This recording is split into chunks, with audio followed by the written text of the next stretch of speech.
Graça e paz, povo de Deus, programa Semeando Vida, da Igreja Semeando Família, bom estarmos juntos. Primeiro dia do mês, né? Primeiro dia de fevereiro, o ano já está caminhando, né?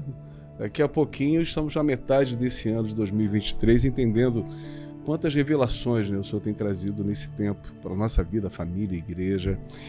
Lucas, graça e paz, meu presbítero, graça e bom paz, dia. apóstolo, bom dia. Bom dia a vocês de casa. Que esse mês aí possa ser um mês abençoado na tua vida. Amém. 25 horas de adoração agora, completamos 9 anos de existência da Igreja Evangélica Semeando Família. Você é o nosso convidado especial. Programação especial começa no dia 11 de fevereiro, um sábado, e vamos até o dia 12. 25 horas de adoração ininterruptas. Vai ser bênção, né, Lucas? Direto, sem nenhum intervalo, muita oração, muita palavra. Vamos ter aí, né, esse culto de ação de graças. E vamos trazer alguns preletores para que possa abençoar a tua vida. Pastor Marcos Fernandes, apóstolo André Santana, apóstolo Cristiano Lopes vai estar aqui com a gente. Pastor Gisele Lima, meu Deus, vai ser só amigos para ficar com a gente. Isso aí. Então, se você quiser fazer parte, esteja aqui conosco presencialmente. Você que não puder estar aqui, vai ter uma live aí também no YouTube e no Facebook para que você possa acompanhar.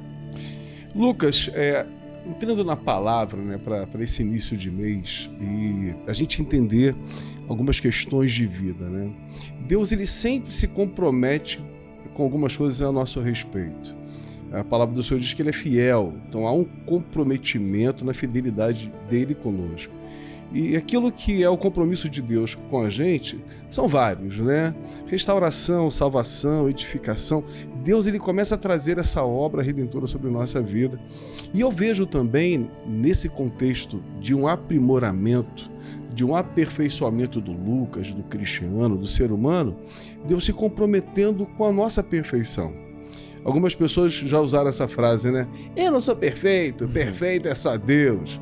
Mas, na verdade, o que a Bíblia nos ensina, uns exemplos. Mateus 5, versículo 48 diz assim: Sede vós, pois, perfeitos. Olha, sede vós perfeitos, como é perfeito o vosso Pai que está no céu. Deus, ele se compromete, né, em trazer essa edificação, se compromete com a nossa perfeição.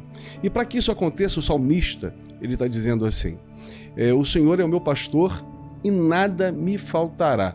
Quando ele usa essa expressão de que nada vai me fazer falta, nada vai me faltar, ele está deixando claro assim: para que eu me torne pleno, completo, perfeito, não vai me faltar dia de tristeza, dia de alegria, não vai faltar aquilo que é saúde e doença, não vai faltar dificuldade, como também não vai faltar aquilo que vai facilitar as minhas dificuldades, para que haja essa completude, essa perfeição. Perfeição não quer dizer que tem ausência daquilo que é um defeito. Perfeição é uma realidade daquilo que Deus se compromete conosco. Agora, a pergunta que eu quero deixar para que a gente responda, né, e algumas pessoas pensem em casa: qual o nosso compromisso com Deus? Ele assume esse compromisso conosco. Como ser humano, nesse tempo, está longe de assumir esse compromisso de perfeição. É mais fácil a gente dizer assim: eu não sou perfeito. Eu nasci assim, vou morrer assim, sou desse jeito. Gabriela.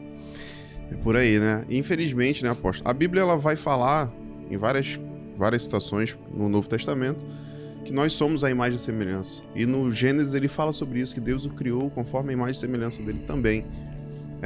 E infelizmente, né, como eu falei, a gente acaba, para fugir dessa responsabilidade de sermos exemplo e sermos perfeitos ou buscar essa perfeição, a gente se apega a alguns versículos que falam que nós somos pecadores. Não, eu sou pecador, sou imperfeito, e aí não olha pra mim não, olha pra Cristo, porque se tu olhar pra mim vai pecar. E a gente vê um Paulo falando exatamente o inverso disso, né? Sejam imitadores de Cristo assim como eu sou. E a gente precisa entender esse propósito, porque senão a gente sempre vai estar apegado a esse versículo que fala que nós somos pecadores, sim, mas nós precisamos todos os dias estar buscando essa perfeição, porque se a Bíblia fala que nós somos a imagem e semelhança de Cristo, nós temos que crer, né? Como o senhor sempre fala, né? Eu creio na Bíblia até na capa, e isso gera algumas risadas, mas é um ponto para que a gente possa refletir realmente, porque se a Bíblia fala que nós somos imagem e semelhança de Cristo, nós precisamos, pelo menos, buscar ser essa imagem e semelhança. Mas aí, infelizmente, né, como o senhor falou, a maioria das pessoas se utilizam desses pequenos trechos da Bíblia que falam que nós somos imperfeitos, que nós somos pecadores, para fugir dessa responsabilidade de ser exemplo para as outras pessoas. Eu na minha vida, né, e vejo também na sua, de um certo modo, as mudanças, né, que vêm, algumas muito rápidas, outras demoradas, mas vieram, aleluia, né?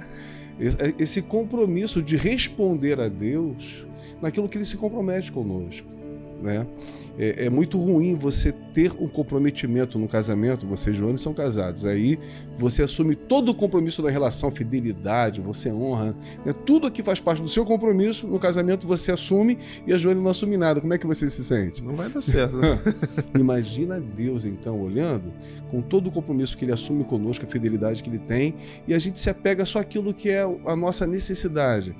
A bem da verdade hoje, para a gente dizer se é perfeito ou não, a maioria de nós vai fazer por aquilo que é o aspecto de uma aparência. A gente olha e a gente vai pensar assim, tem aparência de bom ou de mal, tem aparência de certo ou errado, tem aparência de perfeito ou imperfeito. Só que para Deus, cara, Ele não olha para a gente nessa perspectiva. Exemplo, vai ter um menino solteiro agora que está olhando para a loirinha e a loirinha para ele é imperfeita. Perfeita para ele é morena. Mas tem um outro rapaz que está solteiro olhando para a lourinha. Não, a lourinha ela é perfeita.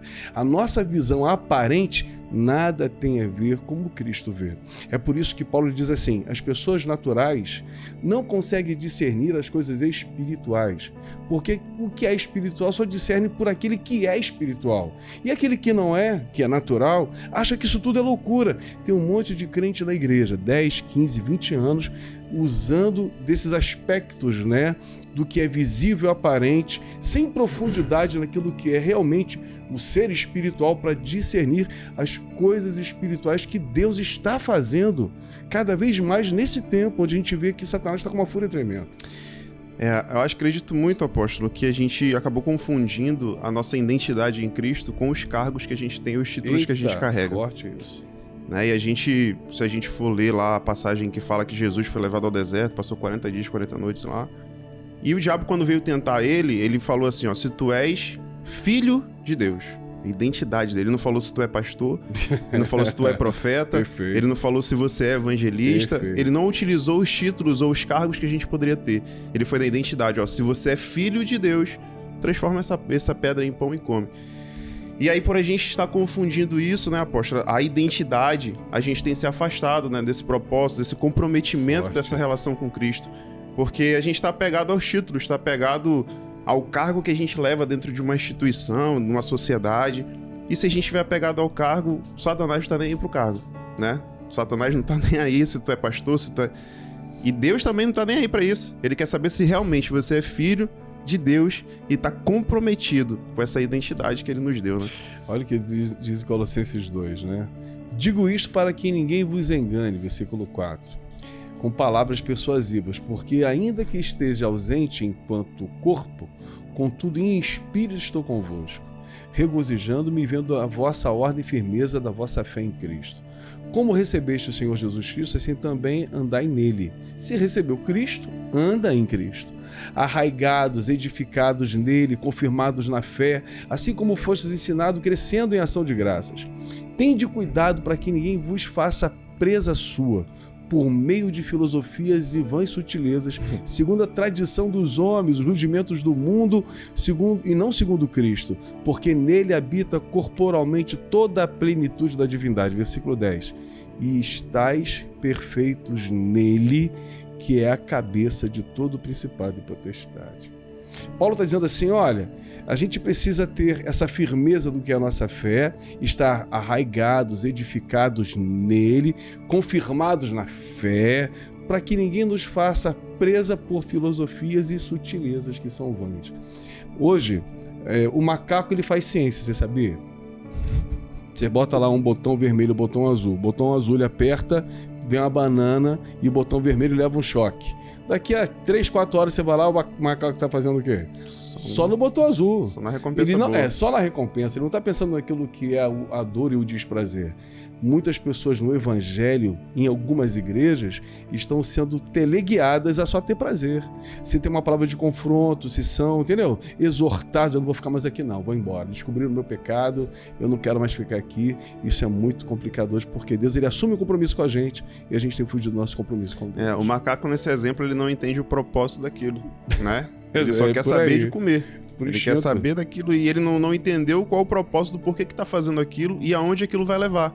Né? Às vezes a descoberta de um novo método, de um remédio e tudo mais, o macaco não tá nem aí. Ele quer saber da banana para ele alimentar e se satisfazer. E, infelizmente, como o senhor falou, né? A gente, sem entender o propósito, sem entender a nossa identidade em Cristo, a gente tem tentado apertar o botãozinho só da recompensa. Que você possa entender aí esse propósito e, com certeza, ter essa identidade de Cristo em você. Deus abençoe sua vida. Paz de Cristo. Paz!